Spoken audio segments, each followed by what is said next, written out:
Hello guys, it's day 22 ng ating 100 push-up challenge in 1 month.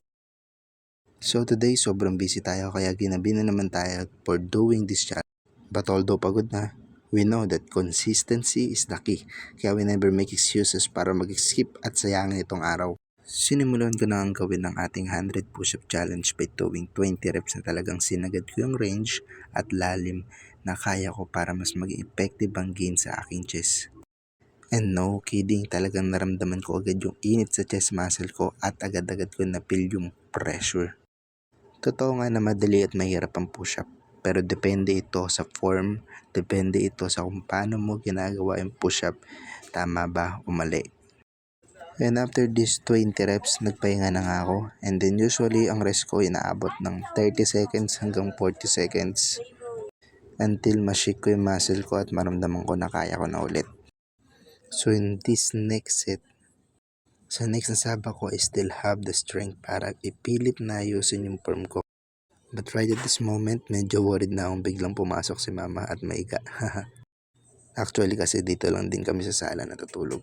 And dahil naliligo pa si papa, nagkaroon ako ng chance na mag-video ng day 22 challenge natin. Kung maaga-agang nakaligo si papa, di baka sa kung saang pwesto ng masikip na naman tayo makapwesto. So yun nga, in this set, dito ko pinaka nag-start to naramdaman yung pain sa aking chest. I think sa mga nagdaang araw, etong day 22, yung pang 40 reps pa lang, talagang naramdaman ko agad yung tama sa chest. So as you can see, talaga kahit nasa 40 reps pa lang ako, talagang nararamdaman ko na agad yung struggle. So after this set, I rested for almost 40 seconds. Then tumingin na agad ako kay mama para makita kung papasok siya. Kasi baka sabi ko nga biglang pumasok, hindi niya alam nagbibideo ako, harangan na lang ako bigla. In this another set, ang nagawa ko lang ay 10 reps. So total of 20 plus 20 plus 10, nakaka-15 na ako. After that, I rested for 20 seconds at kinukulit na ako ng pusa namin. After resting for 20 seconds, ayan nga, ready na ulit ako para gawin ang another 10 push-up. So dumating nga si mama at habang nagpupush up po, sabi ko sa kanya, "Ma, wait lang po, nagbibideo ako." Tapos ayan, yung ginawa niya, binidyoan ako. So I rested for 33 seconds and then sinabi ko nga kay mama, "Ma, nagbibideo na ako." Sinuro ko sa kanya yung camera and then natawa siya.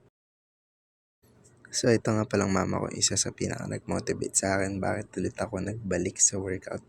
Kasi madalas niya akong biruin na dati ang ganda ng katawan ko, nagkamotor lang ako, lumaki na tiyan ko. So yun nga, nagpaalam ako sa kanya na last 40 na lang yung reps na gagawin ko. And then ginawa ko dito ay 10, so 30 na lang natitira. After this, pinipressure ko na yung sarili ko, so nag-rest tayo ng 11 seconds lang tapos sabak na ulit into doing another 10 push-up para sa ating ika 70 hanggang 80 na reps. Hindi ko naman na-expect na sa pagpupush-up na to ay bigla agad aganda ulit yung katawan ko tulad ng dati. But now I know that consistency is the key. Yung discipline ang pinakakailangan natin, hindi yung motivation.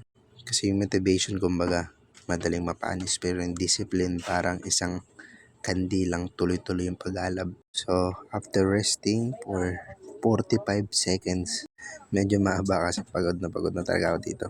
And since hindi na talaga kayang gawin ng chest ko yung natural na push-up, sinimulan ko na lang sa weight push-up.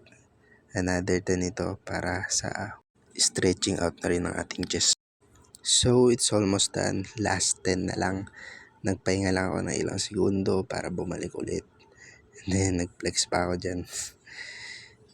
So, naisip ko na yung katulad ng lagi kong ginagawa. Yung last naman ay diamond push-up para sa inner part ng ating chest. Yan.